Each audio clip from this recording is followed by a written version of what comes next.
हमनी के संस्कृति, हमनी के संस्कार सदा रहे हमनी के साथ। भारत के महान ग्रंथ और काव्य सब के संपूर्ण संकलन सब्सक्राइब करें तिलक। फिर भी हम अश्वमेघ यज्ञ करे से पूरा तरह से सहमत हैं।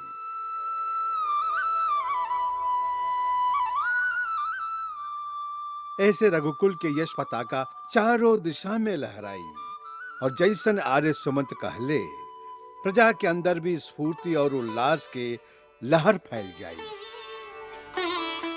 तब प्रभु हमारी प्रार्थना है कि ई महायज्ञ के प्रमुख ऋत्विज आप हो कब।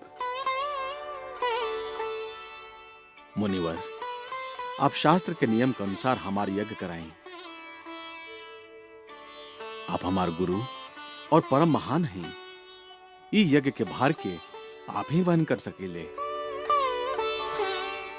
आप हमके ईमान दे रहल हैं, ऐसे हमार जीवन सफल हो गई। आदिकाल में जब परमपिता ब्रह्मा जी हमके सूर्य वंश के पुरोहित बने के कहनी तो हम ई कह का स्वीकार कर देले रही क्या हमके पुरोहिताई के काम पसंद नहीं खे। तब वहां हमरा से कहले रही कि आगे चल के यही कुल में स्वयं भगवान विष्णु अवतार ली हैं, जिनके पुण्य कर्म में तू सहभागी बनवा। तब हम एक कुल के पुरोहित बनल स्वीकार कर लेली और तब से आपके आवे की प्रतीक्षा करत रहली।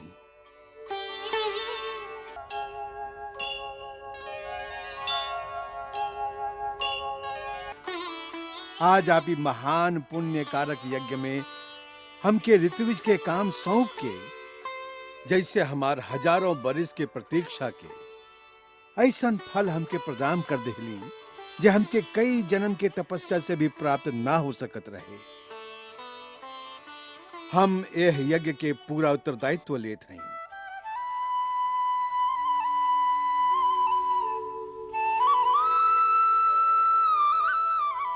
काका काका काका सुनत बड़ा राजा राम अश्वमेध यज्ञ करे जातड़न। अच्छा, हाँ, सगरे नगर में यह बात के चर्चा हो रहा है। तब तो बहुत कुछ अच्छा हुई। अयोध्या में फिर से रौनक आ जाए। व्यापार कितना बढ़ी। हाँ, देश देश के राजा और उनका सैनिक आ रहल बाड़न।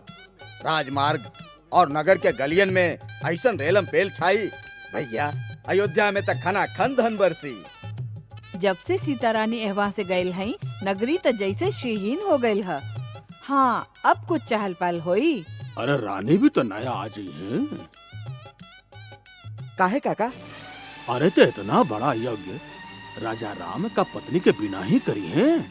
शास्त्र के अनुसार पत्नी के बिना तो कौनो भी धर्म के काम ना हो सकेला।